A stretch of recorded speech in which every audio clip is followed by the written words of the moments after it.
ಪ್ರಧಾನಿ ನರೇಂದ್ರ ಮೋದಿಗೆ ಡಿಕೆ ಶಿವಕುಮಾರ್ ಕೊಟ್ಟ ಗಿಫ್ಟ್ನಿಂದ ಈಗ ಭಾರಿ ಚರ್ಚೆ ಆಗ್ತಾ ಇದೆ.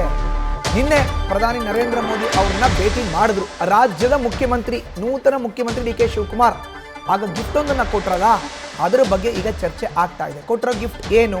ನಿನ್ನೆ ಮೋದಿ ಭೇಟಿ ವೇಳೆ ಬಸವೇಶ್ವರ ಮೂರ್ತಿಯನ್ನು ಉಡುಗೊರೆಯಾಗಿ ಕೊಟ್ಟಿದ್ದಾರೆ. ಸಿಎಂ ಡಿಕೆ ಶಿವಕುಮಾರ್ ಬಸವೇಶ್ವರ ಮೂರ್ತಿ ಗಿಫ್ಟ್ ಕೊಟ್ಟಂತ ಹಿಂದಿದೆ ಕಾರಣ. ಗಂಗಾಧರ ಅಜ್ಜಯ್ಯನ ಹೆಸರಲ್ಲಿ ಅವರು ಪ್ರಮಾಣ ವಚನವನ್ನು ತೆಗೆದುಕೊಂಡಿರೋದು, ಮೋದಿಗೆ ಬಸವೇಶ್ವರ ಮೂರ್ತಿಯನ್ನ ಗಿಫ್ಟ್ ಆಗಿ ಕೊಟ್ಟಿರೋದು, ವೀರಶೈವ ಲಿಂಗಾಯತ ವೋಟ್ ಬ್ಯಾಂಕ್ ಆಗಿ ಗಿಫ್ಟ್ ಕೊಟ್ರ ಅನ್ನೋ ಪ್ರಶ್ನೆ ಇದೀಗ ಎದುರಾಗಿದೆ.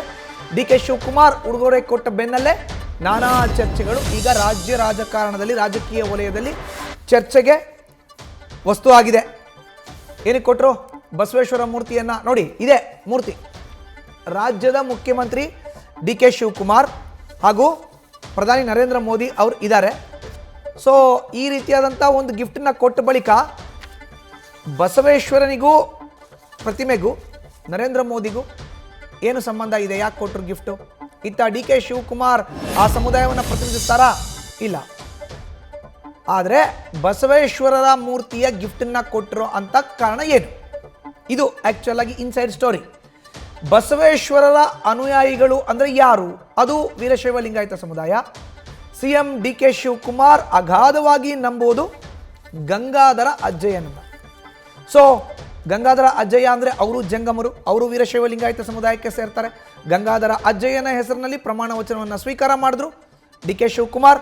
ವೀರಶೈವ ಲಿಂಗಾಯತ ವೋಟ್ ಬ್ಯಾಂಕ್ ಮೇಲೆ ಕಣ್ಣಿಟ್ಟಿದೆ ಕಾಂಗ್ರೆಸ್ನಿಂದ ಅಂತರವನ್ನು ಕಾಯ್ದುಕೊಂಡ್ರು ಅಂತ ಲಿಂಗಾಯತ ಸಮುದಾಯ. ವೀರೇಂದ್ರ ಪಾಟೀಲ್ರನ್ನ 1989ರಲ್ಲಿ ಸಿಎಂ ಸ್ಥಾನದಿಂದ ಕೆಳಗಿಳಿಸಿದ ಬಳಿಕ ಅಂತರವನ್ನು ಕಾಯ್ದುಕೊಂಡಿದೆ ಎಂಟೈರ್ ಸಮಾಜ. ಈಗ ಅದನ್ನು ಒಗ್ಗೂಡಿಸ್ಬೇಕಲ್ಲ ಲಿಂಗಾಯತ ಸಮುದಾಯವನ್ನು, ವೀರಶೈವ ಲಿಂಗಾಯತ ಸಮುದಾಯವನ್ನು. ಹೀಗಾಗಿಯೇ ಅಂತರವನ್ನು ಕಾಯ್ದುಕೊಂಡ್ರು ಅಂತ ವೀರಶೈವ ಲಿಂಗಾಯತ ಸಮುದಾಯದ ಓಲೈಕೆಗಾಗಿ, ವೋಟ್ ಬ್ಯಾಂಕ್ಗಾಗಿ ಪ್ರಧಾನಿ ನರೇಂದ್ರ ಮೋದಿ ಅವ್ರನ್ನ ಭೇಟಿಯಾದಾಗ ಬಸವೇಶ್ವರರ ಮೂರ್ತಿಯನ್ನು ಉಡುಗೊರೆಯಾಗಿ, ಗಿಫ್ಟಾಗಿ ನೀಡಿದ್ದು, ಸನ್ಮಾನವನ್ನು ಮಾಡಿ ಯಾರು? ರಾಜ್ಯದ ಮುಖ್ಯಮಂತ್ರಿ ಡಿ ಕೆ ಶಿವಕುಮಾರ್. ಯಾರಿಗೆ? ಪ್ರಧಾನಿ ನರೇಂದ್ರ ಮೋದಿಗೆ. ಇನ್ನು ಗಂಗಾಧರ ಅಜ್ಜಯ್ಯನ ಹೆಸರಿನಲ್ಲಿ ಪ್ರಮಾಣ ವಚನವನ್ನು ತೆಗೆದುಕೊಂಡಿದ್ದು, ಇದು ಕೂಡ ಮೇಜರ್. ಸೊ ವೀರಶೈವ ಲಿಂಗಾಯತ ಸಮುದಾಯದ ಜೊತೆಗೆ ನಾನು ಇದ್ದೀನಿ ಅನ್ನೋ ಒಂದು ಸ್ಪಷ್ಟ ಸಂದೇಶವನ್ನು ಈ ಮೂಲಕ ರಾಜ್ಯದ ಸಿಎಂ ಡಿ ಕೆ ಶಿವಕುಮಾರ್ ನೀಡ್ತಾ ಇದ್ದಾರಾ ಅನ್ನೋ ಪ್ರಶ್ನೆ ಈಗ ರಾಜ್ಯ ರಾಜಕೀಯ ವಲಯದಲ್ಲಿ ದೊಡ್ಡ ಚರ್ಚೆಗೆ ಕಾರಣವಾಗಿದೆ. ನಿನ್ನೆ ದೆಹಲಿಯಲ್ಲಿ ಭೇಟಿ ಮಾಡಿದ್ರು ಪ್ರಧಾನಿ ನರೇಂದ್ರ ಮೋದಿ ಅವ್ರನ್ನ ರಾಜ್ಯದ CM D K Shivakumar.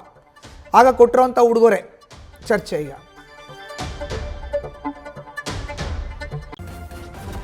News first ನಿರ್ಭೀತಿಯಿಂದ ನಿಮ್ಮ ಪರವಾಗಿ.